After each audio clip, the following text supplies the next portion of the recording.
तो आज 7 जुलाई है और क्रिकेट की दुनिया में एक बहुत बड़ा दिन, महेंद्र सिंह धोनी का जन्मदिन। जी हाँ, बिल्कुल। Happy birthday captain cool. सही। तो आज हमारे पास थाला, एक युग, एक सोच, एक उम्मीद किताब से जुड़े कुछ विचार है और साथ में अभिकाश शायर की एक लाइन भी है जो बिल्कुल माहौल बना देती है। शोर सुनो मैदान पर आने वाला धोनी है। वाह, क्या बात है। तो आज का हमारा मिशन है ये समझना कि लोग थाला फॉर अ रीजन क्यों कहते हैं। हाँ। और कैसे धोनी सिर्फ एक खिलाड़ी नहीं बल्कि एक युग, एक सोच और करोड़ों की उम्मीद बन गए। चलिए इस पर थोड़ी गहराई से बात करते हैं। बिल्कुल बिल्कुल। और देखिए, ये सिर्फ रनों या विकेटों की मतलब आंकड़ों की बात नहीं है, जैसे कि किताब भी बताती है। ये उस असर के बारे में है जो धोनी मैदान पर डालते थे। उनकी मौजूदगी का एक अलग ही प्रभाव था। मौजूदगी का असर, हाँ। किताब इस बात पर जोर देती है कि कैसे उनकी उपस्थिति ही खेल का रुख बदल सकती थी और यही उन्हें थाला यानी लीडर बनाती थी। तो आज हम इसी लीडरशिप, उनके उस शांत स्वभाव और मैच जिताने की जो काबिलियत थी, उसके पीछे छिपे पहलुओं को खंगालेंगे, मतलब जो भी हमारे स्रोतों में है। तो सबसे पहले यही बात पकड़ते हैं, थाला। लीडर तो देखिए बहुत हुए हैं, पर धोनी को ही थाला क्यों कहा जाता है? इस पर किताब क्या कहती है? हाँ, ये अच्छा सवाल है। और वो जो शायर की लाइन थी, शोर सुनो मैदान पर आने वाला धोनी है, शायद वो भी इसी तरफ इशारा करती है ना, कि उनके आने भर से ही माहौल बदल जाता था। बिल्कुल। किताब के हिसाब से देखें तो धोनी की लीडरशिप सिर्फ वो मैदान पर लिए गए फैसलों तक सीमित नहीं थी। अच्छा। ये उनके शांत रहने के तरीके में दिखती थी, खासकर बड़े दबाव वाले मैचों में। किताब में कई ऐसे किस्से हैं जहां उन्होंने मतलब भावनाओं को बिल्कुल हावी नहीं होने दिया, एकदम ठंडे दिमाग से फैसले लिए। ये तो हमने देखा है कई बार। और एक दिलचस्प बात जो लेखक बताते हैं वो है उनका खिलाड़ियों से बात करने का तरीका। बहुत सीधा, साफ, कोई लाग लपेट नहीं। अच्छा। इससे टीम में एक भरोसा बनता था।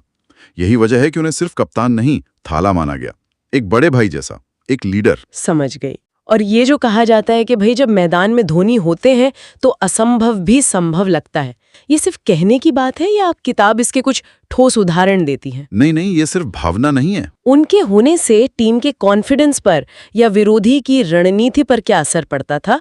स्रोत क्या बताते हैं इस बारे में? किताब में इसका पूरा विश्लेषण है।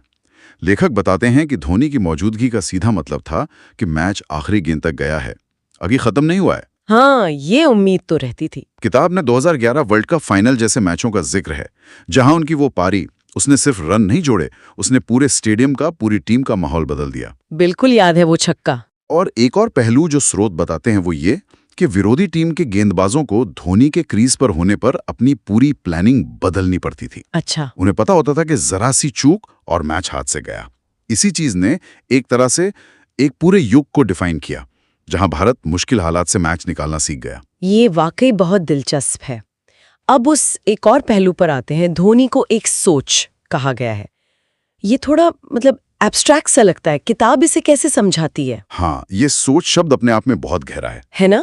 किसी की कार्यशैली या मानसिकता को सोच का दर्जा देना, जी। ये कैसे? किताब के अनुसार धोनी की सोच का मतलब है नतीजों से ज्यादा प्रोसेस पर ध्यान देना, प्रक्रिया पर focus. Okay, process over result. जी। लेखक इस बात पर जोर देते हैं कि धोनी अक्सर कहते थे कि अगर प्रोसेस सही है, तरीका सही है, तो नतीजे वो अपने आप आएंगे। यही मानसिकता उन्हें जीत और हार दोनों में स्थिर रखती थी, ज्यादा उत्तेजित नहीं, ज्यादा निराश नहीं। और उनके रिस्क लेने का अंदाज, उसका भी जिक्र है। बिल्कुल, किताब में उनके जोखिम लेने के अंदाज का भी जिक्र है, लेकिन वो परिकल्पित जोखिम होते थे, कैलकुलेटेड रिस्क, जुआ नहीं। जैसे मिसाल के तौर पर सबसे मशहूर जोगिंदर शर्मा को 2007 टी20 वर्ल्ड कप फाइनल में आखिरी ओवर देना। ओ हाँ, वो कौन बोल सकता है? वो सिर्फ एक फैसला नहीं था, वो उनकी सोच का प्रतीक था। वर्तमान पर फोकस और खिलाड़ी की उस वक्त की क्षमता पर भरोसा। तो क्या इसी सोच से फिर वो उम्मीद जुड़ती है, करोड़ों लोगों की उम्मीद?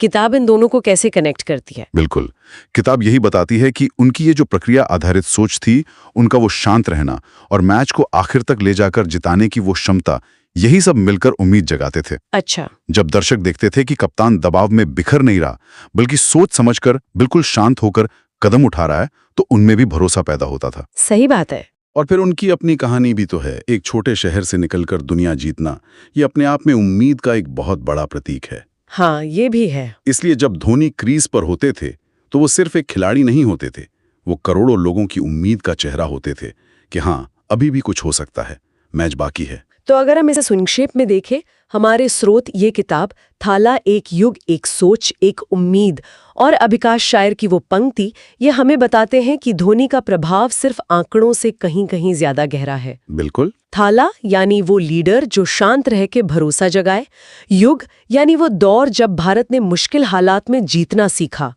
सोच यानी प्रक्रिया पर अटूट विश्वास और उम्मीद यानी वो आखिरी गेंद तक लड़ने का जज्बा। मैदान पर उनकी मौजूदगी बस एक खिलाड़ी की उपस्थिति नहीं थी, बल्कि एक आश्वासन थी। ये सचमुच असाधारण बात है कि कैसे एक व्यक्ति खेल की सीमाओं को लांघकर एक प्रतीक बन जाता है, एक सिंबल। सही। किताब उनकी कप्तानी, उनकी शांति और उनकी फिनिशिंग स्किल्स को, उनकी इस लेजेंडरी का आधार बताती है। यहाँ एक विचार हम सोचने के लिए छोड़ सकते हैं। जैसा कि किताब कहती है, धोनी एक सोच है, तो आखिर वो कौन सी चीजें होती हैं, कौन से तत्व होते हैं जो किसी व्यक्ति की कार्यशैली या उसकी मानसिकता को इतना शक्तिशाली बना देते हैं कि वो महज एक तरीका ना रहकर एक पूरी सोच बन जाए और दूसरों को इतने बड़े पैमाने पर प्रेरित करे।